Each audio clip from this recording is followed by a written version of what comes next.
शिव कह रहे हैं तारकासुर को मारने के लिए षडानंद कार्तिकेय जा रहे हैं। पार्वती जी ने शिव जी के पास कार्तिकेय जी को भेज दिया, जाओ भगवान देवादिदेव महादेव की आज्ञा लो तारकासुर को मारने के लिए। यदि तारकासुर को मारना है तो पहले शिव की आज्ञा।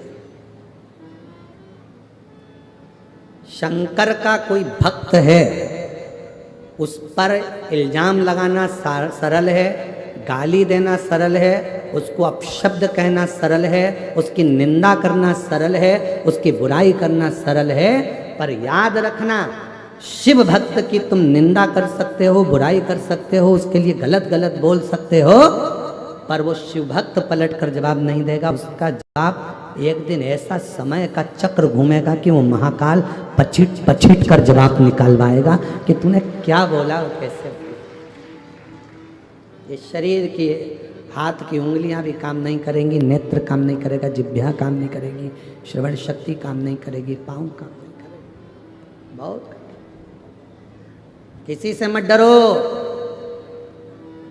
ना गुरु से डरो, ना परमात्मा से डरो, ना शास्त्र से डरो, ना वेद से डरो, किसी से मत डरो, पर अपने कर्म से डरना। कर्म का भोग तो परमात्मा को भी भोगना पड़ता है, भोगना पड़ता है। कर्म से डरना मत, ऐसा कर्म कर जाना कि जिंदगी में तुम भी रो और तुम्हारी औलादें भी जीवन पर्यंत रोती रहे। रोती कुछ अच्छा कर, मत बुरे कर्म कर बंदे वरना पछताए, भगवान की आँखों से तू बच नहीं पाएगा, तू बच नहीं पाएगा। अरे ओ अज्ञानी मत करना नादानी, अरे ओ अज्ञानी मत करना नादानी। तीन दुनिया में तीन उपहार सर्वश्रेष्ठ है। तीन उपहार दुनिया में सर्वश्रेष्ठ है।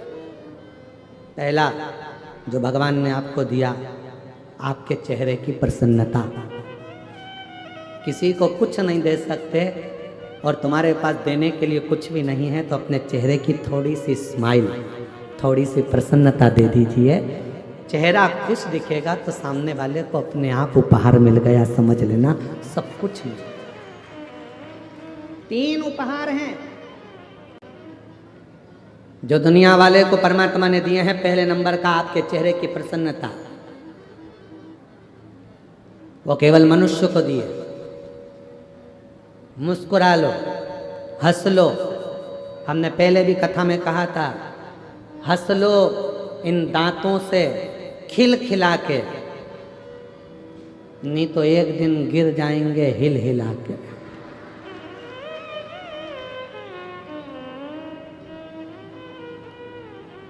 ये सोफा सेट फिर बाद में किसी काम का नहीं रहेगा, फिर नकली सोफा सेट लाके जड़ना पड़ेगा, और वो भी जम के चने वने खा गए तो नीचे आके गिर जाएगा। इसलिए थोड़ा सावधानी रखिए। तीन दुनिया के लोगों को मेरे भोले बाबा ने तीन उपहार दिए हैं देने के लिए। पहला है चेहरे की, बोलो बोलो जम के, प्रसन्नता। दूसरा उपहार है आपके मुख की मीठी वाणी। यह भी दुनिया का सबसे श्रेष्ठ उपहार है। किसी को कुछ नहीं दे सकते, मीठा बोलकर उसका आदर कर लो। दुनिया की सबसे बड़ी दौलत आपने दे दी, समझ लो, सबसे बड़ी। ना जाने कितने कितने हमने पूर्व में कोई पुण्य करे होंगे, सत्कर्म करे होंगे, अच्छे कर्म करे होंगे,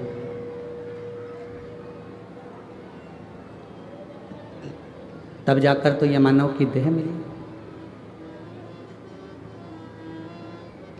और मान लो उस मानव की देह को फिर हम गवा दे, व्यर्थ निकाल दें, फिर वापस वही जलचर, थलचर, वायुचर, ऐसे ही जीव जंतु पशु पक्षी की योनियां प्राप्त करते रहेंगे।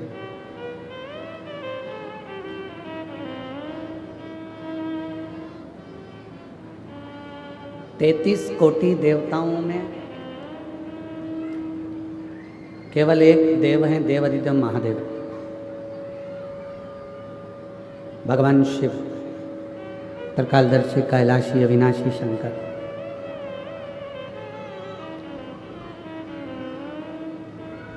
जो दुख में भी सुखी रहने की प्रेरणा देते हैं।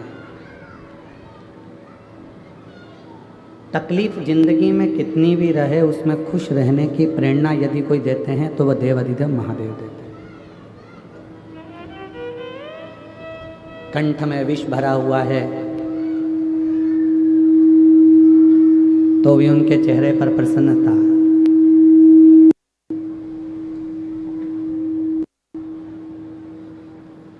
गले में सांप पड़ा हुआ है तो भी चेहरे पर प्रसन्नता है।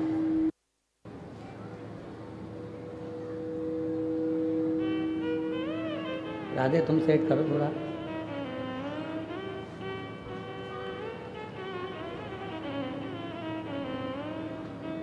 कंठ में विष है, गले में सर्प है तो भी प्रसन्नता चेहरे पर बनी हुई है।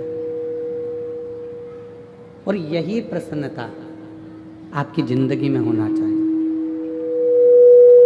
यही प्रसन्नता, उसका कारण क्या? ये प्रसन्नता आपके जीवन को श्रेष्ठ बनाए। कोई आपको कितने भी नंबर दे कि हमारी निगाह में आप ऐसे हो, हमारी निगाह में आप वैसे हो, आप ऐसे हो, आप वैसे हो, उससे कोई मायना नहीं रखता। कोई आपको चोर कह दे, कोई आपको साहूकार कह दे, वो भी मायना नहीं रखता। कोई आपको ताना दे दे, गाली दे दे, आड़ा टेढ़ा बोल दे, वो भी मायना नहीं रखता। मायना क्या रखता है कि आप अपनी निगाह में अपने आप को क्या समझते हैं। आप अपनी दृष्टि में कितने श्रेष्ठ हैं।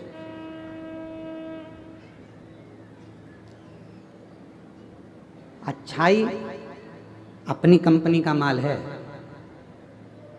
सत्यता अपनी फैक्ट्री का माल है।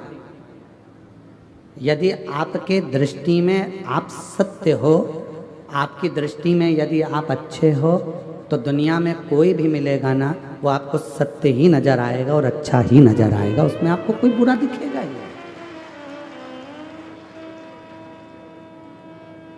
फिर उसमें कोई आपको बुरा नजर नहीं आएगा, आपको उसमें सब अच्छे ही दिखेंगे। उसमें कोई बुराई आप देख भी नहीं पाओगे। बुरा जो देखन में चला और बुरा न मिला कोई। फिर संसार में बुरा कौन है भाई? बुरा देखने अपन चले और बुरा कोई नहीं मिला तो संसार में बुरा कौन है? सियोर वाला महाराज।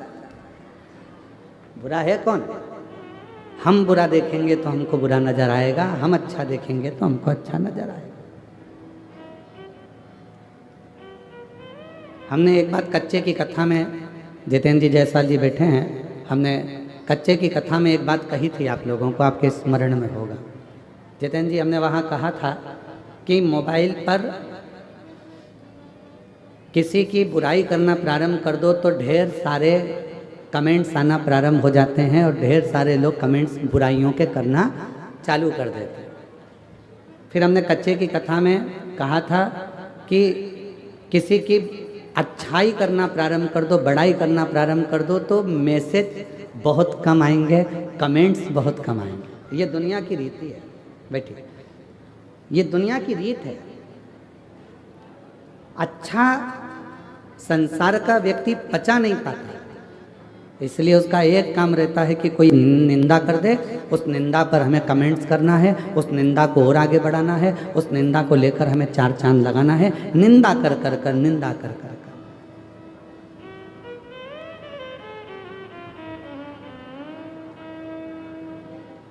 कहीं से ऐसा मालूम पड़ जाए कि इसकी निंदा करना है, बस वो निंदा को लाकर अपने को निंदा करना प्रारंभ करना है और जनमानस में उस निंदा को देना। क्यों? उसका कई लोग कहते हैं गुरुजी ये निंदा करने वालों को भगवान नहीं सुधारता, तो कहा परमात्मा ने इनको जान कर कर पैदा करा है, क्योंकि अगला जन्म इनका जो होगा निंदा करने वाले का जो अगला जन्म, हमारे शास्त्र कहते हैं कि चुगली करने वाला, निंदा करने वाले का अगला जन्म कब्र बिज्जू का होता है। कब्र बिज्जू जानते हो, जो कब्र को खोद कर उसमें से मुर्दे को निकालता है।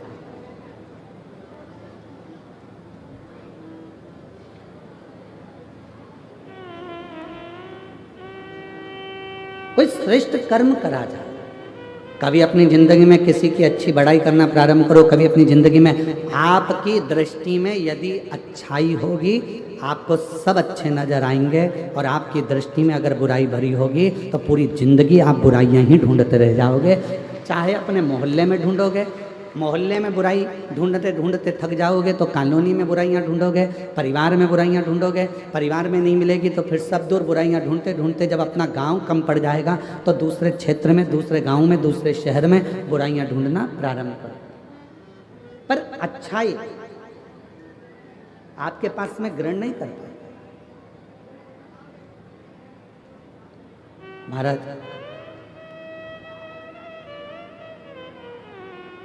कितना सुंदर प्रश्न है। एक बार माता पार्वती जी ने शिव जी से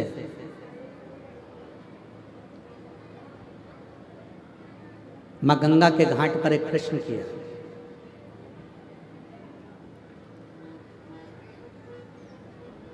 थोड़ा सावधानी से सुनिएगा इस प्रश्न को।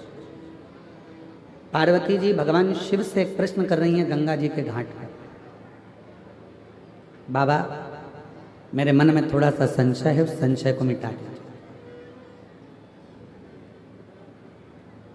क्या संशय है? आपके हृदय में संशय कौन सा है? क्या संशय अड़ गया आपके हृदय में जो आपको बेचैनी हो रही है, चैन नहीं मिल रहा, शांति नहीं मिल रहा? क्या संशय? तो कहा, बाबा मेरे मन में एक संशय है, अगर किसी भक्त को आपसे मिलना हो तो किस जगह पर जाकर वो मिल सकता है? कौन सी जगह ऐसी है जहां भक्त भगवान से मिल जाए, जहां भक्त भगवान से मिले, वो स्थान बताइए।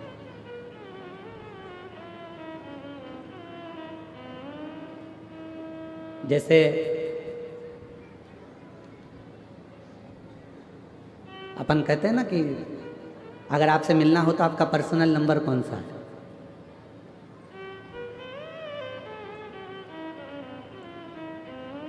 हमें अगर फोन करना है तो आपका पर्सनल नंबर कौन सा हो सकता है? तिवारी जी, विजय प्रसाद तिवारी जी, आपका पर्सनल नंबर कौन सा है? नंबर ही नहीं है तो जो साथ रहते हैं उनका तो होगा। शंभू बड़े सरल हैं, बड़े साथ। तो कहते हैं किसी से अगर मिलना हो तो उसका पर्सनल नंबर पूछा जाता है कि आपका पर्सनल नंबर कौन सा है। अगर हमें बात करना हो, बहुत ज़रूरी बात हो, तो आपका नंबर मिल सकता है, प्राप्त हो सकता है। ये बॉटल बांटने वाले भैयाओं से मेरा एक निवेदन है कि पीछे जो लोग धूप में बैठे हैं, मेरी जीजियों, आप लोग तो पानी की बोतल साथ लाए हो ना, बोलो तो जम के। तो जो पीछे धूप में बैठे हैं उनसे निवेदन है कि यहाँ बाटल ना देकर जो वनवासी आदिवासी क्षेत्र के मेरे बहन भाई धूप में बैठे हुए हैं, आप उनको बाटल दीजिए पानी की और उनको प्रदान करें।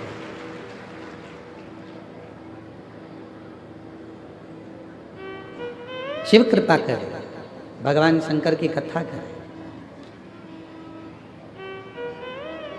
तो पार्वती जी ने शिव जी से पूछा कि कोई भक्त आपसे मिलना चाहता है और उसको मिलना है तो आप हमेशा किस जगह मिल सकते हैं, किस स्थान पर मिल सकते हैं? कोई पर्सनल नंबर आपका दीजिए जिससे हम बात कर सकें। तो क्या वो कौन सी जगह है, कौन सा स्थान है जहां शिव तुरंत मिल सकते? फिर पार्वती जी ने कहा कि आप कैलाश पर मिल सकते हो। तो भगवान शंकर ने कहा कैलाश पर मिल तो जाऊंगा, मना नहीं है मिलने के लिए, पर बात इतनी सी है, जिसके पास में पैसा होगा खर्चा कर कर, जिसका शरीर सही चल रहा होगा मेहनत कर कर, तो कैलाश तक पहुंच जाएगा। पर जो बेचारा गरीबड़ा है, साधारण है, उसके पास पैसा भी नहीं है, जाने आने का साधन भी नहीं है, वो कैलाश पर कैसे पहुंचे? वो कैलाश पर्वत तक कैसे पहुंचे? तो पार्वती जी ने कहा फिर आप क्या केदार पर मिल जाओगे? शिव जी ने कहा मैं केदारनाथ में भी मिल जाऊंगा, पर दिक्कत इतनी सी है कि वहाँ पर आने के लिए भी शरीर पूरा अच्छा चाहिए और थोड़ा सा धन चाहिए, तो वहाँ भी मैं मिल जाऊंगा। पर गरीब कैसे पहुंचे? ये जो अपना वन नहीं छोड़ सकते, ये अपना आदिवासी वनवासी क्षेत्र के जो भक्त हैं, आदिवासी वनवासी क्षेत्र के जो मेरी बहन हैं, आदिवासी वनवासी क्षेत्र के मेरे जो जीजा हैं, जो मेरी बेटियां हैं, बेटे हैं, जो मेरे बुजुर्ग माँ बाप हैं, वो अपना वन नहीं छोड़ सकते, जो अपना जंगल नहीं छोड़ सकते, वो आपसे कैसे मिले फिर? वो केदारनाथ भी नहीं जा सकते, वो कैलाश धाम भी नहीं जा सकते, वो विश्वनाथ भी नहीं जा सकते, वो सोमनाथ भी नहीं जा सकते, वो अमरनाथ भी नहीं जा सकते। तो इनके लिए कोई सरल साधन बता दो कि प्रभु मैं आपसे पूछना चाहती हूँ, कोई ऐसा नंबर बता दो जिससे तुरंत इनसे मिलना हो जाए, आपसे मिलना हो जाए।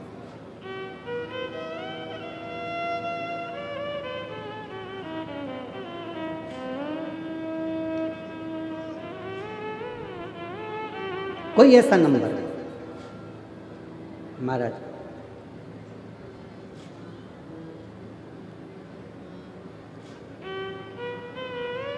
शिव जी मौन होकर बैठ गए। भगवान देव अधिगम मौन, कुछ बोले। फिर पार्वती जी ने कहा बताओ ना, कैलाश पर साधारण व्यक्ति नहीं पहुंच सकता, केदार पर नहीं पहुंच सकता, काशी नहीं पहुंच सकता, कोई ऐसी जगह बता दो जहां पर आप तुरंत मिल जाए। तब भगवान शिव जी ने कहा पार्वती अगर मुझे तुरंत पाना है, एक क्षण में मुझे चाहिए, तो अपने दिल में मुझे झांक कर देखना प्रारंभ कर दो। मैं तुम्हारे हृदय में विराजमान, मैं अपने हृदय क्या दिल में।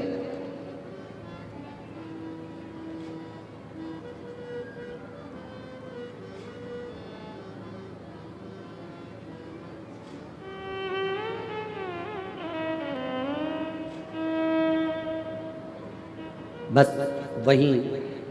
और मुझे एक जरूरी काम भोला का, और मैंने ढूंढा देश तमाम भोला का।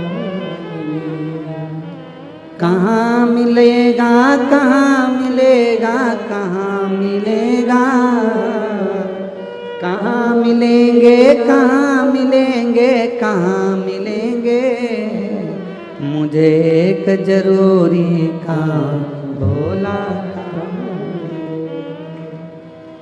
मैंने ढूंढा देश तमाम भोला कहाँ मिलेगा, मुझे एक जरूरी काम भोला का। कहाँ मिलेगा, कहाँ मिलेगा, कहाँ मिलेगा,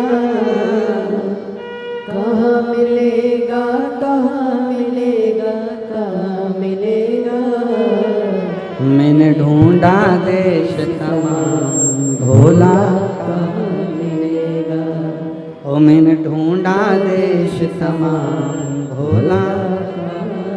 शिव कह रहे हैं कोई मुझे तीर्थ में ढूंढेगा, कोई मुझे स्थानों पर ढूंढेगा, कोई मुझे मंदिर में ढूंढेगा, कोई मुझे शिवालय में ढूंढेगा, जिसकी जहाँ मर्जी होगी कैलाश तक मुझे ढूंढने के लिए आएंगे। दुनिया के लोग सब जगह ढूंढते हैं, पर ईश्वर जो उसके अंदर बैठा हुआ है वो अंदर झांक कर नहीं देखता।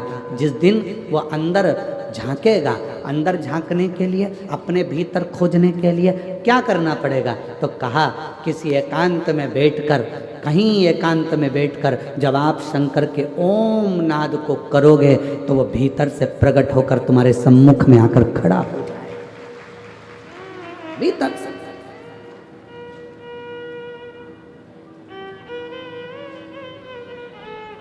आज हम शिवानंद आश्रम गए थे, गिदम का, जो कि गुमरगुंडा में है। और साथ में इधर है शिवानंद आश्रम, थोड़ा आगे जाके इधर है शिव जी का एक प्राचीन मंदिर जो रातों रात बना, वहां भी गए। क्या पता कौन सा पुण्य बस्तर वालों ने करा है, ये समझ में नहीं आ रहा। अब तो हमको भी जलन होने लगी है तुमसे।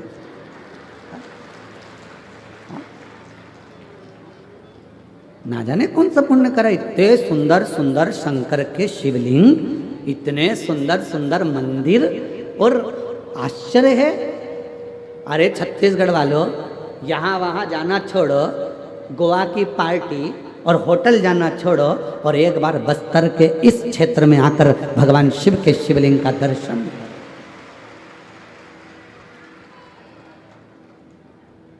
शिवलिंग का दर्शन।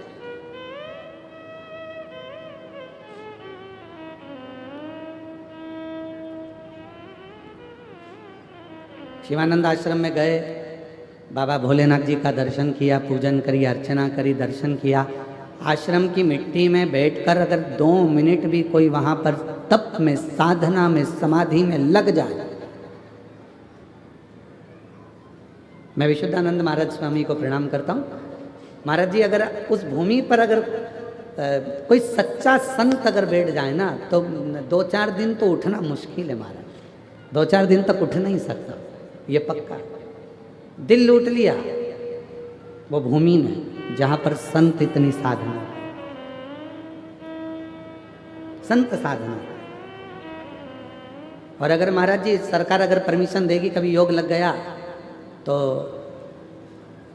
शिवानंद आश्रम के अंदर ही रहकर, बिना पंडाल के, केवल माइक लगाकर, जो भी आदिवासी वनवासी होंगे उनको कथा सुनाने का प्रयास करूंगा। वहां पंडाल नहीं लगाऊंगा, बिना पंडाल के, जहाँ जिसको जगह मिल जाए वो वहाँ बैठ जाना और अपनी कथा का रस तत्व ग्रहण करना। कभी अगर प्रशासन अनुमति देगा तब, बाबा की कृपा। क्योंकि खर्चा काय में होता है, पंडाल में हो जाता है, तो ये खत्म, टेंशन ही मिटा दे। तो बैठो खुले में, और माइक सिस्टम का भी सभी नहीं देना है शिवानंद आश्रम और पूरे वनवासी आदिवासी वालों को, वो भी हम लेकर आएंगे। और वनवासी आदिवासी एक और चीज याद रखें, शिवानंद आश्रम का अपन को एक चावल का दाना नहीं खाना है, वो भी हम सीहोर से बांध कर लाएंगे सबको खिलाने के लिए, वो भी सीहोर से लाएंगे। पर शर्त एक ही है, तुम्हें बनाना है, हमको खिलाना है, और हम भी तुम्हारे साथ बनाएंगे और सबको खिलाएंगे। तो आनंद है शिवानंद आश्रम का, पक्का? अरे बोलो तो जम के, पक्का? बस तो फिर कहाँ है तिवारी जी, कहाँ गए? जरा ढूंढने तो, हटो जरा, हटो। तिवारी जी कहाँ है? हाँ जरा खड़े हो जाओ। तुम्हारे बेटे कहाँ गए? वो दिख नहीं रहे। और तुम्हारी समिति के सदस्य कहाँ हैं? जरा 4-5 कहाँ है समिति के सदस्य? 4-5-6, हाँ सब खड़े हो जरा। कहाँ है समिति वाले? कहाँ है? धीरे धीरे मत बोलो तिवारी जी, जरा अच्छे से बोलो। पक्का है कि नहीं है? पक्का है ना? हाँ, तुमसे कुछ नहीं चाहिए, सब भोलेनाथ करेंगे शिवानंद आश्रम में, बाबा बैठा है करने वाला। बस तो फिर प्रयास करेंगे शीघ्र जब भी कोई 1.5 साल के अंदर, 1.5 साल के अंदर कोई भी ऐसा योग बन गया और परमिशन अगर मिल गई प्रशासन ने कि हाँ उस जंगल क्षेत्र में, उस आश्रम के अंदर आप कथा। कहाँ है विधायक जी? कहाँ है? ओ हो जय, जोरदार ताली बजाओ जरा, यहीं पे जोरदार ताली बजाओ। हाँ जय हो जय हो जय हो। फिर तो हो गई कथा, पक्का है। बोला हरा हरा महादेव, संपूर्ण वनवासियों के लिए, आदिवासियों के लिए। और फिर कह रहा हूं, इस पूरे बस्तर की भूमि पर, बस्तर क्षेत्र में आदिवासी वनवासियों के लिए कोई भी कथा कराओ, ये बालक, आपका बेटा, आपका भाई, जब कहोगे तब आकर कथा का रसतत्व ग्रहण करा कर, जब बोलो। और जरूरी नहीं कि बहुत बड़ी व्यासपीठ लगाओगे तो कथा करेंगे। पत्थर रख देना और उस पत्थर पर एक आसन बिछाना और हमारी ये कुबेरेश्वर धाम की पोथी रखा जाए और सब कथा सुन ले। इससे बढ़कर कोई सुख नहीं, इससे बढ़कर सुख नहीं। शिव कथा है महाराज विराज। साधुवाद आप लोगों को बहुत बहुत धन्यवाद, बहुत बहुत साधुवाद। और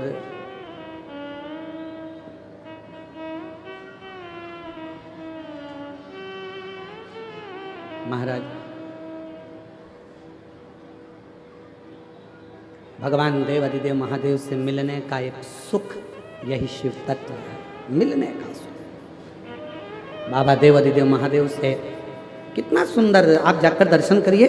पूरे क्षेत्र में, पूरे बस्तर क्षेत्र में, दंतेवाड़ा के आसपास का जितना क्षेत्र है पूरे क्षेत्र में घूमकर देखिए, हर मिट्टी के अंदर से, खेत के अंदर से शंकर का शिवलिंग प्रकट होता रहता है, हर मिट्टी में से, हर।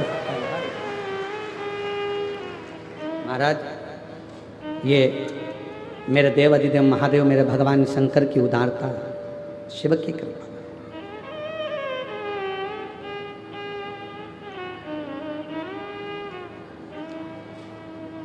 कोई उनको बूढ़ा देव कहकर पूछता है, कोई उनको पाट देव कहकर पूछता है, कोई उनको अंगादेव कहकर पूछता है,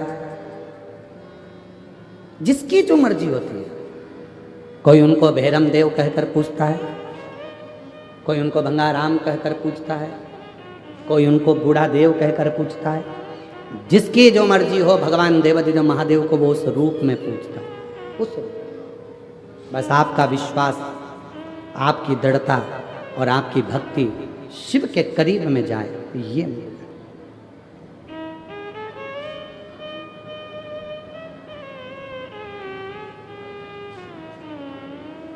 बहुत दिन हो गए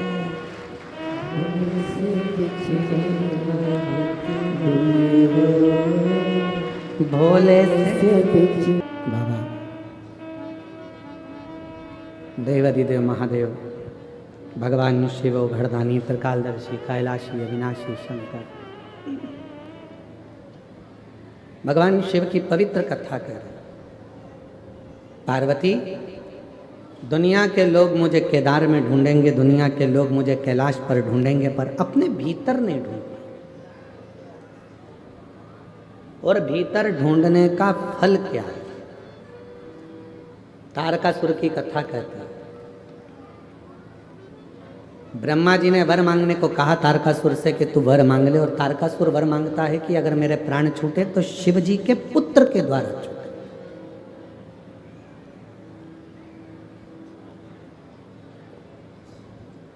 मांगा क्या कि भगवान शंकर के बेटे के द्वारा मेरे प्राण छूटे। और शिव जी तो समाधि में लीन थे।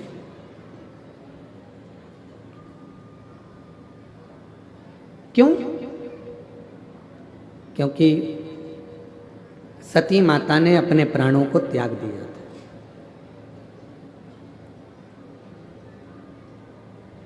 और जब तक शिव जी की शादी नहीं होगी, विवाह नहीं होगा, तब तक उनका बेटा भी नहीं होगा। और तारकासुर शंकर भगवान का इतना बड़ा उपासक था, शिव की इतनी भक्ति करता था तारकासुर कि शिव जी को अकेले नहीं देखना पसंद था। वो सोचता था माँ इनके साथ में रहे, या तो माता सती इनके साथ रहे, या इनकी अर्धांगिनी इनके साथ में रहे तो मुझे। पर अब सती मैया तो जलकर भस्म हो गई।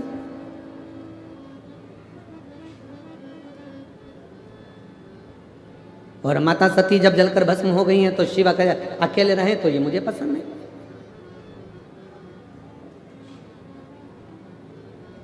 भगवान को अकेले कैसे रहेंगे? तारकासुर ने ब्रह्मा जी से वर मांग लिया, वर। और हुआ, माँ जगतजननी पार्वती जी के साथ भगवान देव अधिदेव महादेव का मंगल विवाह पक्का हुआ। शिव जी के साथ में माँ जगतजननी पार्वती जी का विवाह हो गया जब भगवान शंकर के तेज पुंज को ले जाकर अग्निदेव ने स्वयं गंगा जी के जल में दिया, और गंगा जी की जल से 6 पुत्र ने जन्म लिया। कृतिकाओं ने वो 6 पुत्रों को एक कर दिया तो धड़ तो एक हो गया शरीर, पर मुख 6 हो गए। कृतिकाओं ने उसका सुंदर स्वरूप देखा तो उस बालक का नाम कार्तिकेय रख दिया। और जब कार्तिकेय तारकासुर का संहार करने के लिए गए तो मां जगत जननी पार्वती जी देख रही थी, दर्शन कर रही थी।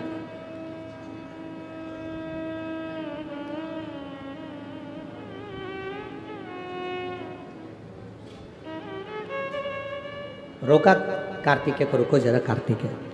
षडानंद कार्तिकेय ने कहा, माँ क्या बात है, मुझे क्यों रोक रही हो, क्या बात है, क्या हुआ? कार्तिकेय जी को माँ ने रोक कर कहा, सुनो कार्तिकेय, ये जो सामने तारकासुर तुम्हारे खड़ा है, जिसका तुम संहार करने के लिए जा रहे हो, जिसको तुम मारने के लिए जा रहे हो, ये तारकासुर कोई साधारण नहीं है।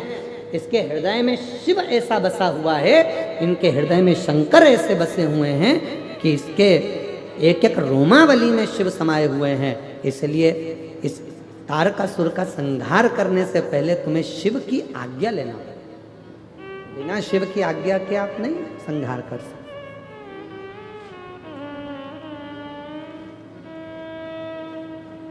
कितना भी प्रयास कर लेना, शिव महापुराण की कथा में आप पहुंच ही नहीं सकते जब तक मेरे देव अधिदेव महादेव खुद तुमको इशारा कर ना बुला ले, तब तक तुम कथा में नहीं आ सकते।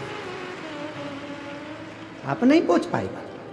मेहमान आ जाएंगे, रिश्तेदार आ जाएंगे, नातेदार आ जाएंगे, कुटुंब आ जाएगा, कुबीला आ जाएगा, कोई ना कोई आ जाएगा।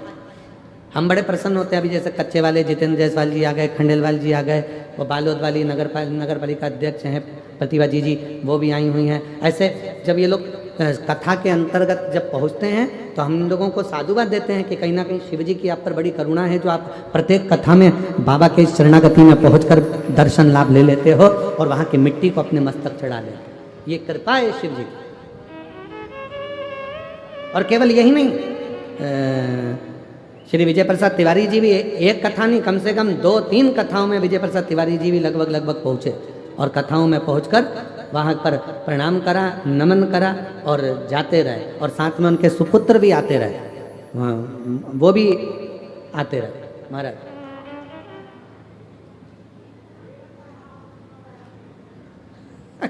बाबा कराएगा, शिव जी की कृपा होगी, शंभु।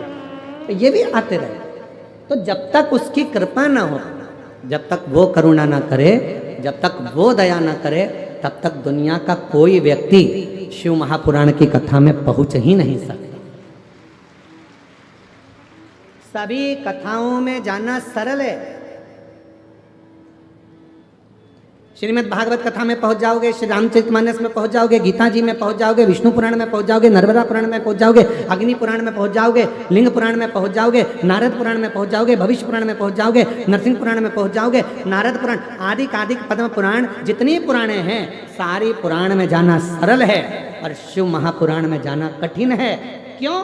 क्योंकि ये वो पुराण है, शंकर भगवान उसी को कथा में बुलाते हैं जिसको शंकर भगवान को देना होता है, वरना बुलाते ही नहीं। जैसे तुम्हारे मोहल्ले में शादी का कार्ड हर किसी को नहीं दिया जाता, शादी का कार्ड उसी को दिया जाता है जिससे तुम्हारी रिश्तेदारी अच्छी हो, संबंध अच्छे हो, प्रेम अच्छा हो। पड़ोसन भले पास में रह रही है और अगर पड़ोस में प्रेम नहीं है तो कोई तुम्हें शादी में नहीं बुलाएगा। भले तुम्हारी सगी बहन है पर प्रेम नहीं है, नहीं बुलाएंगे। कई भाइयों में प्रेम नहीं रहता, एक दूसरे को नहीं बुलाते। प्रेम होगा तो बुलाएंगे और उसी को बुलाया जाता है। जितनी बहन बेटियों को शादी में बुलाया जाता है उतनी बहन बेटियों को साड़ी देकर विदा, बोलो सही है कि साड़ी देके विदा करा जाता है। तो हम क्या बोलते हैं? मेरी जीजियों, मेरे जीजाओं। अर्थात इस कथा के मंडप में जितनी बेटियां आती हैं सब मेरे शंकर भगवान की बेटियां हैं। जब जाती हैं तो कुछ ना कुछ देकर भोले बाबा विदा करते हैं। मेरी जीजियों, मेरे जीजाओं, मेरी बेटियों, बेटाओं, मेरे बुजुर्ग माता पिता, याद रखना तुम्हारे क्षेत्र में कभी भी सूचना मिले कि कुबेर भंडारी के दरवाजे से कुबेरेश्वर धाम से चलकर ये शिव महापुराण की कथा तुम्हारे नज़दीक में पहुंची है, 7 दिन नहीं 1 दिन 2 दिन समय निकालकर उसके पंडाल में रहकर झोली पसार कर उसकी मिट्टी को मस्तक चढ़ाकर दिल से कह कर देखना, 3 महीने में मेरा बाबा तुम्हारी झोली जरूर भरेगा, ये निश्चित है, संबंध है उसका। आप वो भैया कह रहे हैं हमको भरोसा नहीं था, 50 के करीब में उम्र हो रही है, डॉक्टर मना कर दिया था कि अब तुम मां नहीं बन सकते। और आप मेरी जीजियां यहाँ बैठी हैं, ईमानदारी से बोलना, क्या 50 साल की उम्र में संतान का योग बनना सरल हो सकता है? तुम अपने मन पर हाथ लगाकर विचार कर कर सोचना, क्या हो सकता है? पर विधि के विधान को भी जो पलट दे, देवताओं का काम है भाग्य लिखना, और भाग्य को पलटने का काम है देवाधिदेव महादेव का, वो पलट कर रहे हैं, पलट कर रहे हैं। जब वो कृपा करता है तो दुनिया देखती है, वो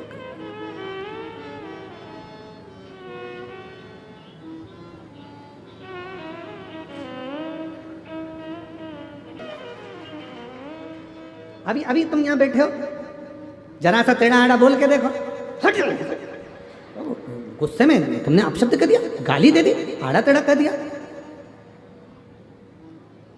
ध्यान, एक दिन ये दांतों ने जिह्वा से कहा, 32 की 32 दांतों ने जीवान से कहा, जिह्वा से कहा, हे मेरी जिह्वा बहन, कृपा करना तो किसी को आड़ा टेढ़ा मत कह देना। ए जिह्वा बहन, तो किसी को आड़ा टेढ़ा, जिह्वा ने दांतों से कहा, दांतों ने जिह्वा से कहा। दांत जिह्वा से कहते हैं, जिह्वा दांत से कहती है, जिह्वा कहती है दांतों से, ए मेरे 32 भाइयों, मैं बहुत कोमल कोमल तुम्हारी बहन हूँ, सीधी सादी तुम्हारी बहन हूँ, मुझे काट मत देना, मैं तुम्हारी 32 भाई की एक ही बहन हूँ जीवान, तुम मुझे काट मत देना। तो 32 भाइयों ने कहा, बहन तू चिंता मत कर, हम तुझे कभी नहीं काटेंगे, पर तू हम पे कृपा करना, किसी से आड़ी टेढ़ी मत बोल देना, नहीं तो एक ही में पूरा भाई की भाई निपट जाए। 32 की 32 भाई,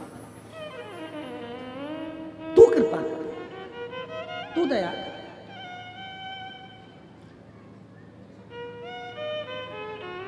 पहला उपहार दिया है मेरे भोलेनाथ ने आपको, मनुष्य को, दुनिया को देने के लिए पहला उपहार दिया, क्या? चेहरे की प्रसन्नता। हंस लो इन दांतों से खिल खिला के, नहीं तो बाद में निकलेंगे हिल हिला के, बहुत बुरी हालत। और दूसरे नंबर पर उपहार दिया है मेरे भोले मामा ने आपको मीठी वाणी, जितना प्रेम से बोल सकते हो। किसी को धन नहीं दे सकते, दौलत नहीं दे सकते, अच्छे से व्यवहार कुछ नहीं दे सकते, तो अपनी मीठी वाणी से बस उसको प्रेम से बोल लो, वो भी उपहार है। और महाराज, तीसरे नंबर का उपहार भगवान भोलेनाथ ने जो दुनिया को दिया है, वो है सम्मान करना, आदर करना, सत्कार करना। कुछ मत करो, किसी को कुछ नहीं दे सकते तो आदर दे दो। आओ भैया जी बैठो, भाभी जी कैसे हैं, भैया ठीक हैं, काका जी ठीक हैं, काकी जी ठीक हैं, ये आदर के शब्द एक दूसरे को देना प्रारंभ कर दो। सुबह से उठो, सास से कितना भी झगड़ा हो तो भी उससे प्रेम से आदर पूर्वक बात करो। और सास से निवेदन है, बहू कितनी भी गलती करे उसकी गलतियों को माफ कर कर बेटी जैसा आदर देकर उसको गले लगाना प्रारंभ करो। वो आदर का संस्कार, वो आदर का। ये 3 उपहार हैं जो मेरे भोले बाबा ने दुनिया के लोगों को दिए। पहले नंबर पर है मुस्कुराहट चेहरे की, दूसरे नंबर पर मीठी वाणी आपके मुख की, और तीसरे नंबर पर है आदर के शब्द, आदर के वचन, आदर के संबोधन। कोई भी आपके आए आप उसको आदर दीजिए, सम्मान दीजिए, कुछ मत दीजिए, आदर तो दो। साहब कहाँ से आए हो, बैठो ना साहब, राम राम साहब, कृष्ण जी साहब, श्री शिवाय नमस्तुभ्यम, हर हर महादेव भैया जी क्या बात है, कैसे हो। आदर का संबोधन। घर में आए हुए ना जाने कौन सा पुण्य करा होगा जो तुम्हारे यहाँ कोई आ रहा है, अगर पुण्य भी नहीं होता तो कोई किसी के यहाँ जाता भी नहीं। कौन सा पुण्य करा।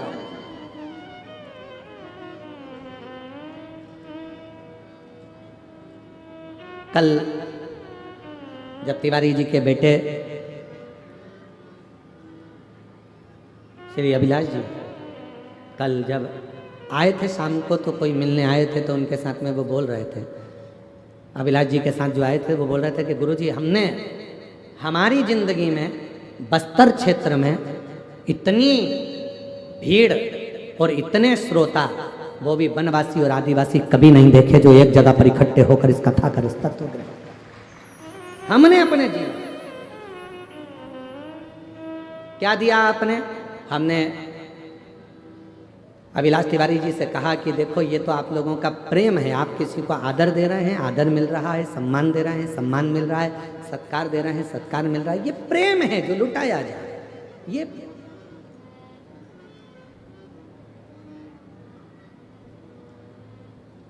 रामचरितमानस रामायण किस किसने देखी है, किस किसने सुनी है, किस किसने पढ़ी है? हाथ उठाओ जरा। सबने पढ़ी, सबने देखी, सबने सुनी, रख लो हाथ।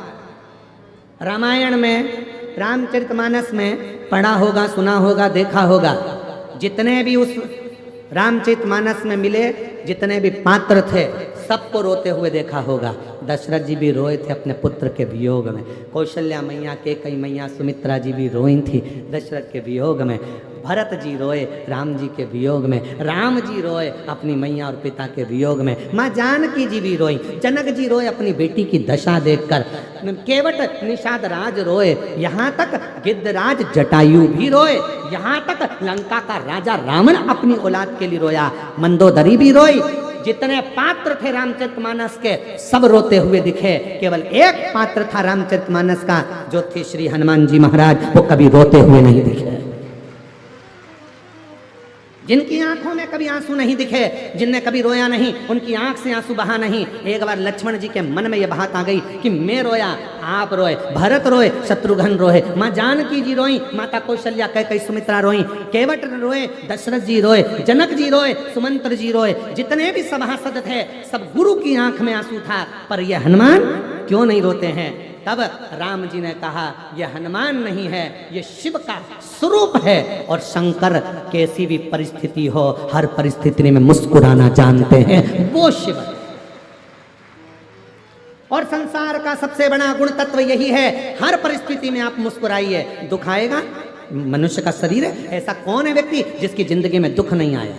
कौन है? राम जी के जीवन में भी दुख आया तो कृष्ण भगवान के जीवन में भी दुख आया। जितने भगवान के अवतार हुए, हर अवतार में दुख आया। ऐसा संसार में कोई नहीं जन्मा जिसकी जिंदगी में दुख नहीं आया। दुख आएगा, पर उस दुख में भी मुस्कुराना सीख लिया तो समझ लो कि शिव की कृपा होना प्रारंभ हो गई। हम मुस्कुराए, तकलीफ आए मुस्कुर, कोई दिक्कत, बीमारी आई है ना, आ गई ना, बड़ा रोग आ गया ना, तकलीफ आ गई ना, धीरे से जाएगी। पर अपन क्यों रोए उस बीमारी के चक्कर में? इतना बड़ा बीमारी हो गई, मेरा लीवर खराब हो गया, किडनी बेकार हो गई, थायराइड हो गया, घुटने बेकार हो गए, कहीं ये हो गया, और रोने रोने में जिंदगी निकाल दे। बीमारी आई है, सोचते रहोगे, सोचते रहोगे, सोचते रहोगे तो बीमार पड़े रहोगे, बीमार पड़े रहोगे।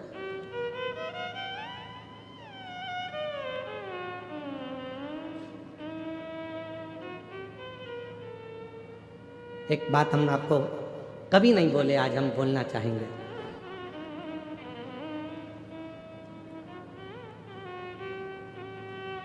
– 2021 की बात। एक लड़की, हरियाणा की एक बेटी अपनी मम्मी को लेकर पापा के साथ आई। मम्मी पापा दोनों थे। उस बेटी ने कहा, गुरुजी 2021 का चरित्र, हम बाबा के धाम पर थे, कुबरेश्वर धाम पर। मेरी मम्मी को कैंसर हो गया और डॉक्टर ने लास्ट स्टेज का बोला। हमने कहा, मम्मी को मालूम पड़ गया? हाँ, बहुत रोती है, बहुत। ठीक है, ऑपरेशन का बोला है क्या? नहीं, इनकी उम्र हो चुकी है बहुत, तो अब ऑपरेशन का डॉक्टर मना कर। गठान भी बड़ी है, कैंसर भी है। ठीक है, कितना समय का डॉक्टर बोला का? 6 महीना ये जी जाए तो जी। ठीक है। अब वो माँ कैंसर कैंसर कैंसर कैंसर। हमने कहा अब तुम्हारी मम्मी को लेकर आओ, अपन उनसे मिलते हैं। हम कुर्सी लगाए बैठे हुए थे, धूप सेक रहे थे। उसकी माँ आई, प्रणाम किया, बाबा डॉक्टर 4th स्टेज का कैंसर बोला। हमने कहा, ये कंकर शंकर की तुमने पूजन करी है कुबरेश्वर धाम? हाँ बाबा। एक कंकर लेकर जा रही हो? हाँ बाबा। रुद्राक्ष ले जा रही हो? हाँ बाबा। बस कंकर उठाया है? हाँ बाबा। तो हमने कहा जब कंकर उठा लिया, लेकर जा रही हो, तो निश्चित है यहाँ का कंकर वही उठाता है जिसकी बीमारी को भगवान को दूर करना होता है। तुमने अगर उठाया है, आज विश्वास के साथ जाना कि तेरे शरीर में कैंसर नहीं है, वो तो शरीर में गांठ हो गई है, उसका इलाज चल रहा है, धीरे धीरे वो भी ठीक हो जाएगी। शिवजी पे चढ़ा पानी पीऊंगी रुद्राक्ष का, कैंसर मुक्त हो जाऊंगी। आप मानेंगे नहीं, 1 साल के बाद वो फिर मिलने आई 2022 में, और उसकी माँ कहती है ये मेरी रिपोर्ट फाइल सामने है, मेरे शरीर में कोई कैंसर नहीं है। अच्छा सोचो, कोई दूसरा आग नहीं लगाता।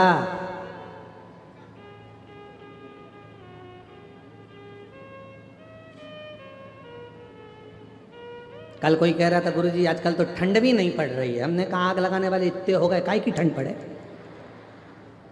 दिन भर तो आग लगा रहे हैं, यहाँ से जाके माँ आग लगा देंगे, वहाँ से जाके माँ आग लगा देंगे, कोई बहू में आग लगाए, कोई सास में आग लगाए, कोई बहन बहन में आग लगाए, कोई भाई बहन में आग लगाए, कोई ऊंचे पद पर कौन बढ़ रहा है तो फिर आग लगाना चालू कर दी। इतने आग लगाने वाले बढ़ गए कि ठंडी चली गई, ठंड को भी टेंशन हो गया, क्या करेंगे, इतने तो आग लगा रहे हैं। तो अपन तो अपने गाँव चलो, अब तो ठंड भी नहीं है बस्तर में। वो भी सोच रही है चलो दादा, ये रोज एक दूसरे के कान में जाके आग ही लगाते हैं दिन भर।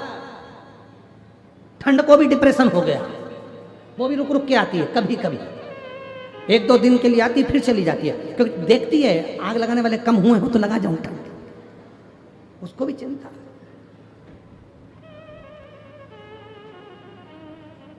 आग लगाने वाले कोई दूसरे नहीं होते, अपने अपने, कोई दूसरे नहीं। भारत की भूमि पे ही जन्म लेते हैं, भारत माँ की गोद में ही बड़े होते हैं, भारत माँ की रोटी ही खाते हैं, और मालूम पड़े भारत माँ का ही विरोध कर देते हैं। ऐसे ऐसे दुनिया में लोग बैठे पड़े हैं, ऐसे लोग बैठे।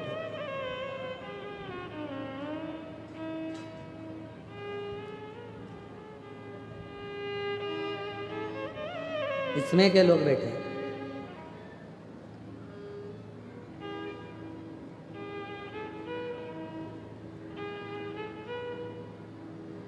महाराज तारकासुर के मारने के लिए सदानंद कार्तिकेय जा रहे हैं, शिव जी समझा रहे हैं, बाबा भोलेनाथ समझा रहे हैं।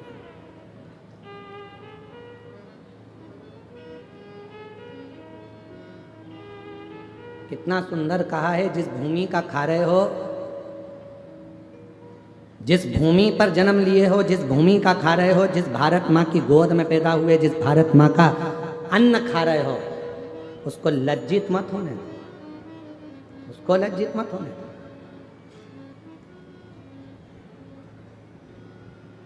वो लज्जित ना हो।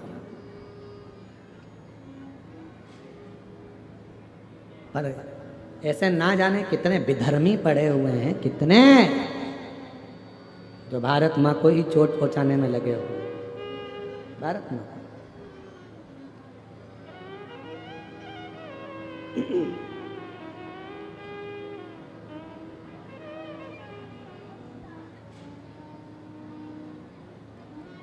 महाराज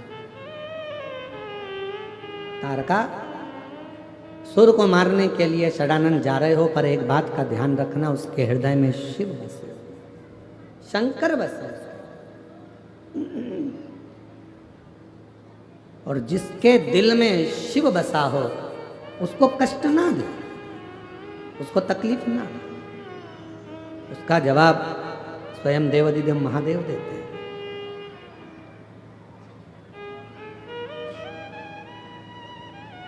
स्वयं भगवान देवाधिदेव महादेव ने माता पार्वती जी से एक बात कही है, पार्वती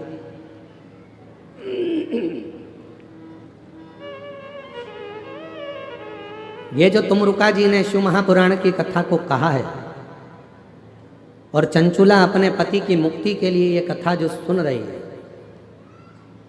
शिव कहते हैं सुनो पार्वती, ये शिव महापुराण की कथा कलिकाल में मानव के जीवन को सार्थक करने वाले। भूल से भी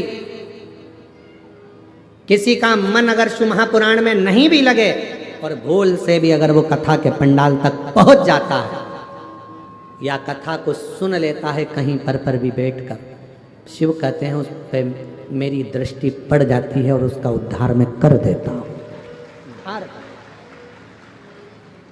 जैसे सोना, सोने में अगर कीचड़ लग गया, सोने में धूल लग गई तो सोने की कीमत कम होगी क्या? जम के बोलो जरा। नहीं। सोने में कीचड़ लग गया तो कीमत कम होगी क्या? सोने में आटा लग गया उसनते समय तो कीमत कम होगी क्या? सोना पानी में पड़ा है तो क्या कीमत कम होगी क्या?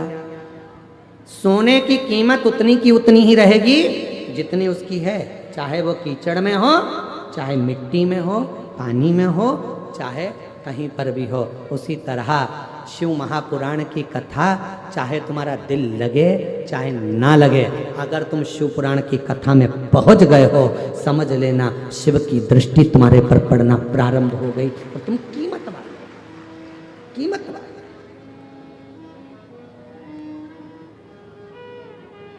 तेरी कृपा बिना ना हिले एक भी अणु, लेते हैं श्वास तेरी कृपा से तनु तनु निरंजनाय मुक्ति द्वार ओमकार तू, भोले ओमकार तू, आयो शांति हरि शंभु कथा अपना असर दिखाती है, पुराण अपना असर दिखाती है। आप भले गए हो, नहीं ध्यान गया, मन नहीं गया, फिर भी कथा में जाकर बैठे हो तो कथा एक ना एक दिन आपका असर जरूर दिखाएगी। एक बहुत अच्छा चरित्र है, सुंदर सा व्याख्यान है। एक पिताजी, एक चोर बड़ा विद्वान था, बहुत विद्वान चोर था और बड़ा प्रखर चोर, बहुत प्रबल चोर। उसका एक लड़का था और चोर भी बड़ा दमदार चोर था, क्वालिटीवान चोर। और उसका एक लड़का था, लड़का चोरी करना नहीं जानता था, तो पिताजी ने लड़के को चोरी करना सिखाया, उसको भी अच्छा क्वालिटीवान चोट्टा बनाया, वीआईपी चोर, एकदम जोरदार चोट्टा, अच्छा बनाया। अब उसको जब बहुत जोरदार चोर बनाया तो एक दिन पिताजी ने उसको पास में बिठाकर बुलाकर कहा, बेटा देख, मैंने तुझे अच्छा चोट्टा तो बना दिया, मैंने चोर बना दिया, तेरे को अपने पूरे हुनर दे दिए तुझको, पर एक बात याद रखना, कभी भी जिंदगी में शिव महापुराण की कथा में मत जाना। अगर तुझे अच्छा चोट्टा बनना है तो कभी कथा में मत जा, कभी प्रवचन में मत जा, कभी किसी पुराण को सुनने मत जा, कभी प्रवचन सुनने मत जा, कभी सत्संग में मत जा। कोई महाराज प्रवचन दे रहा हो तो कानों को बंद करो, भाग जा, पर प्रवचन मत सुनना। छोरे ने कह दिया बेटे ने, ठीक है पिताजी, अब तुमने मुझको इतना वीआईपी चोट्टा बनाया है, जब तुमने मुझको इतना वीआईपी चोट्टा बनाया है तो मैं कभी भी प्रवचन में नहीं जाऊंगा, प्रवचन में नहीं जाता। एक बार उसने विचार करा कि राजा के महल में आज चोरी करना, जा ही रहा था, इतने में रास्ते में बहुत सारी भीड़ हो रही थी, खड़ा हो गया। क्या हुआ किसी ने नहीं बताया, प्रवचन चल रहा था, उसके कानों में शब्द पहुंच गया कि मनुष्य की देह मिली है और जिंदगी अगर अच्छी जीना है तो सत्य बोलना चालू करो, और जिसका खाया है उसको धोखा मत दो और उसके साथ में कभी गलत मत करो। बस ये दो चीज उसके कानों में पड़ी, उसने कान बंद करा, भाग गया। भगते भगते सीधे पहुंच गए राजा के महल में, चोरी करने के लिए जा रहा था। उसने मन में सोचा, पिताजी के अनुसार तो मैं अच्छा चोट्टा बन गया, पर महाराज प्रवचन दे रहा था इतना बड़ा, एक बार उसकी भी सुन के देखते हैं जरा। और जैसे ही दरवाजे पर पहुंचा, आज कहा महाराज की वचन याद करके जाता हूँ, देखता हूँ कैसे होता है। तो अंदर गया, दरवाजे के द्वारपालों ने रोक दिया, कौन हो तुम? उसने मन में सोचा कि वो महाराज जी बोल रहा था, हमेशा सत्य बोलो, उसने भी कह दिया। जैसे ही द्वारपालों ने रोका, कौन हो तुम? चोर हूं। क्या करने जा रहे हो? चोरी। दरवाजे पे खड़े हुए द्वारपालों को लगा यहाँ काम करता होगा, बेचारे को अपन ने रोक दिया, उसके हृदय में हाथ हो गई, इसलिए चिल्ला के दौड़ रहा है, अपने आप को चोर कह रहा है, चोरी करने। जा अंदर जा, जा चले जा, जा। वो अंदर चले गया। उसने मन में सोचा, मैंने बोला मैं चोरता हूँ, मैं कह रहा हूँ कि चोरी कर रहा हूँ, तो भी मुझे अंदर जाने दिया। अंदर पहुंच गया। अंदर जाके उसने बहुत सारा धन देखा, झोले में भर लिया, थैले में भरा, बैग में भरा, चला। भूख लगी, इसने सोचा पास में रसोई घर है, जरा देख लूं। रसोई घर में गया, अच्छा अच्छा खाने को मिल गया, खा गया। खाने के बाद झोला उठाने वाला था, इतनी देर में याद आया कि वो महाराज प्रवचन में कह रहा था, जिसका खाओ उसको धोखा मत दो, जिसका खाओ उसके साथ कभी गलत मत करो। और मैं तो गलत नहीं करूंगा, आज तो मैं रख के ही जाऊंगा। भरा हुआ सोने का झोला वहीं रख दिया, जाने लगा। जैसे ही दरवाजे पर पहुंचा तो द्वारपालों ने रोक लिया। क्यों रे चोटे, तू तो चोरी करने गया था, माल नहीं लाया? कहने लगा नहीं, हम जिसके घर का खाए हैं उसका घर का बजा है। हम चोरी कर तो लिए थे, पर हम उसके घर का खा लिए, इसलिए हम उसके साथ धोखा नहीं कर सकते। इतनी देर में रसोई घर में कोई गया, भरा हुआ झोला देखा, चिल्ला दिया, चोर आया है, चोर आया है, चोर आया है। इसको पकड़ लिया। पकड़ने के बाद राजा के सामने ले जाकर खड़ा कर दिया। महाराज, इसने चोरी करी है। महाराज ने पूछा, आपने चोरी करी है? हाँ महाराज। कहाँ से आए? सामने वाले गेट से। द्वारपालों ने नहीं रोका, पूछा था तुम कौन हो? हमने कहा चोर। अंदर आने दिया। हाँ। तुमने कहा था चोरी करने आए हो? हाँ, हम बोले थे हम चोरी करने आए। अच्छा, तो तुम ये बैग भरकर पैसा ले जा रहे थे, सोना चांदी ले जा रहे थे, लेके क्यों नहीं गए? क्योंकि हमने गुरुजी के मुख से सुना था कि सच बोलना, तो हमने दरवाजे पर सच बोला। और गुरुजी के मुख से सुना था, जिसका खाओ उसको धोखा मत दो और उसका बुरा मत करो। हमने माल तो भर लिया था ले जाने के लिए, पर तुम हमको भूख लग रही थी, तुम्हारे घर का हम खा गए, इसलिए हम तुम्हारा सामान लेकर नहीं गए। राजा को बड़ा आनंद आया। राजा ने मन में सोचा, ऐसा व्यक्ति सच बोलने वाला दुनिया में नहीं मिलेगा। राजा ने कहा, आज से तुम हमारे मुनीम, मंत्री, पूरा खजाना तुम्हारे हाथ में, तुम नौकरी हमारे यहाँ करो, ये नौकरी तुम हमारे यहाँ करो। राजा ने उसको नौकरी पर रख लिया। 15 दिन तक वो आया नहीं घर पर। पिताजी को चिंता लग गई, मेरा चोटा बेटा कहाँ चले गया। एक दिन अच्छे कपड़े पहनकर, पगड़ी मगड़ी बांधकर, जोरदार सोने की माला पहनकर, पाँव में जूते मोजे पहनकर गया अपने पिताजी के पास। पिताजी ने देखा, बेटा इतनी लंबी चोरी किसके यहाँ करी आया? बेटा कहता है, पिताजी चोरी नहीं करी है, एक महाराज का प्रवचन सुन लिया था, सत्य बोलो, जिसका खाओ उसको धोखा मत दो, उसका कभी गलत मत करो। बस वो सुनकर मैं चोरी करने गया, ऐसा ऐसा हुआ। राजा को मालूम पड़ा, उसने मुझे नौकरी पर रख लिया। पिताजी जितनी चोरी करता था, जूते खाता था, उससे अच्छी इज्जत की नौकरी आज राजा ने मुझे दे दी। करोड़ों का धन मेरे हाथ के नीचे है पिताजी।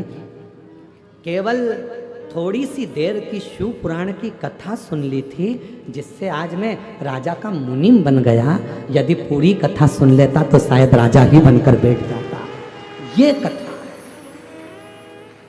ये प्रसंग अच्छा, श्रेष्ठ शिव की कृपा से ये कथा कहीं ना कहीं काम आएगी, कहीं ना कहीं मिलेगी।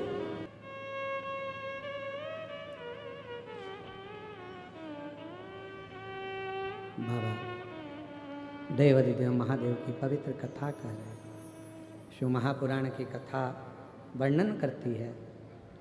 भगवान देवाधिदेव महादेव ने षडानंद कार्तिकेय जी से कहा कि यह तारका स्नेही है, इसके हृदय में शिव बसता है, इसलिए बाण छोड़ना पर हृदय में ना लगे, इसका ध्यान रखना। शिव भक्त के हृदय में चोट ना पहुँचे, इसका स्मरण रखें। सब निंदा स्वीकार करी जा सकती है, पर शिव की निंदा, शिव पुराण की निंदा और शिव भक्त की निंदा कभी स्वीकार नहीं, कभी स्वीकार। जो शिव भक्त की निंदा करता है वो शिव का द्रोही हो जाता है, शिव का द्रोही।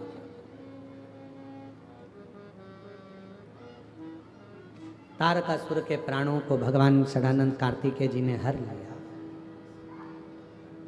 और जो तारकासुर के प्राण छूटे तो उसके चेहरे पर रुदन नहीं था, आंखों में आंसू नहीं था, तारकासुर मुस्कुरा रहा था।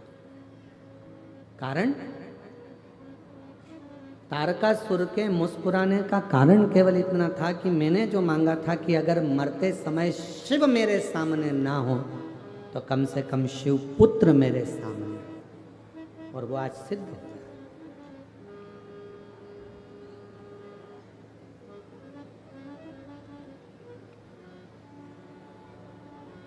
भगवान से अपन मांगते क्या है? हे प्रभु, अंतिम जब क्षण हो, प्राण छूट रहे हो, कोई आए ना आए पर तू आना। अंत समय प्रभु आना पड़ेगा, वचन दिया तो निभाना पड़ेगा।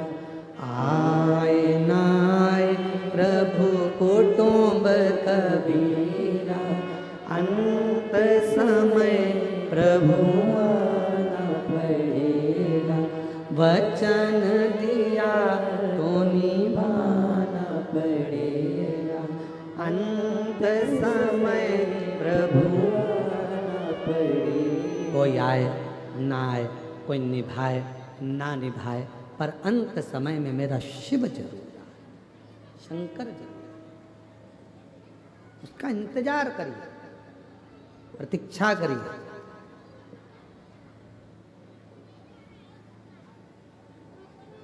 वो एक लाइन स्मरण में आती है ना,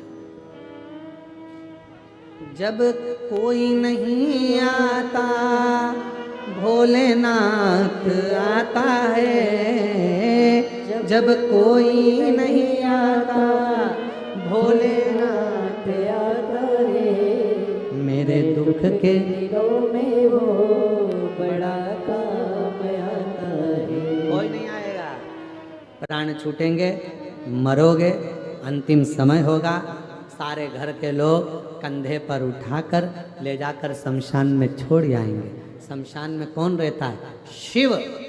सबको मालूम है अब हमारी जरूरत नहीं है, इसको यहाँ छोड़ दो। अब कौन देखेगा?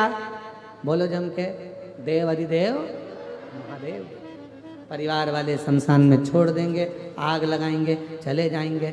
सबको मालूम है शमशान में शिव बसता है, वो देखेगा, वो ध्यान रखेगा। अपने को देखने की, ध्यान रखने की अब जरूरत नहीं है। जिंदा था, अपन ने देखा, अपन साथ, अब वो साथ।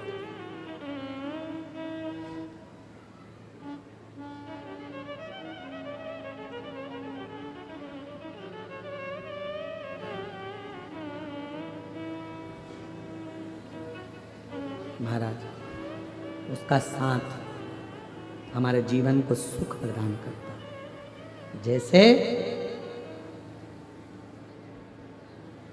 आदिवासी वनवासी क्षेत्र के जो लोग होते हैं, मेरे बहन भाई, मेरी जीजी, मेरे जीजा, मेरी बेटियां, बेटा, मेरी माताएं, मेरे भाई बंधु, मेरे बुजुर्ग माता पिता, भगवान ने आपको अपनी जमीन दी है, भगवान ने आपको एक अलग से ऊर्जा दी है, तो अपना स्वयं का कार्य करो, स्वयं का कार्य। वो कहते हैं आत्मनिर्भर भारत। स्वयं अपने अंदर वो ऊर्जा उत्पन्न करिए, अपने अंदर वो बल उत्पन्न करिए कि अपना कार्य अपन करें, और अपने कार्य को इतना बढ़ाएं कि वो जनमानस तक पहुंचे। स्वयं मारा, और वो स्वयं के लिए बहुत समय आया। तारकासुर के प्राण जब चले गए, भगवान ईश्वरानंद कार्तिकेय जी का जय घोष हुआ। माँ जगत जननी जगदम्बा पार्वती जी निवेदन करती हैं भगवान देवाधिदेव महादेव से, घर में बेटे हैं, विवाह करना है, उनकी शादी होना है, पर कोई कन्या नहीं दिखती। निवेदन किया, देव ऋषि नारद को बुलाया, मेरे बेटे गणेश जी का विवाह करना, कोई अच्छी कन्या देखिए। ठीक है, प्रजापति विश्वरूप जी के यहाँ पहुंच गए, जिनकी 2 कन्या थी, रिद्धि सिद्धि। 2 विश्वरूपा जी ने कहा कि मेरी बेटी की शादी मैं 2 अलग अलग वर से नहीं करूंगा, एक ही वर से 2 बेटी की शादी करूंगा। नारद जी ने कहा ठीक है, मुझे वर ऐसा चाहिए जो एक बार बैठ जाए तो उठने में लगना चाहिए कि दामाद बैठा है। नारद जी ने कहा बिल्कुल ऐसा ही है। गणेश जी एक बार बैठ जाते हैं तो उठते ही नहीं है 10 दिन तक। फिर कहा वर ऐसा चाहिए, ऐसी लंबी नाक हो मेरी बेटी अंदर भोजन बनाए और उसका वर सूंघ कर अंदर आ जाए। नारद जी बोले नाक की तो पूछो ही मत ही, लंबी नाक का ही है। फिर कहा मेरी बेटी बहुत धीमी बोलती है, दूल्हा ऐसा होना चाहिए जिसके कान ऐसे हों, वो सुनने दूर से भी सुन ले। तो कहा कान की भी मत पूछो, ये बड़े बड़े हैं। के हैं? हाँ। आखिर लड़का कौन है? नारद जी से पूछा। तब कहा देवऋषि नारद जी ने, शिव जी के जो पुत्र हैं श्री गणेश जी महाराज, उनके लिए आपकी बेटी रिद्धि सिद्धि का विवाह कर दीजिए। सुंदर आनंद हुआ, मंगलमय बारात चलने लगी और गणेश जी का मंगलमय विवाह होने जा रहा।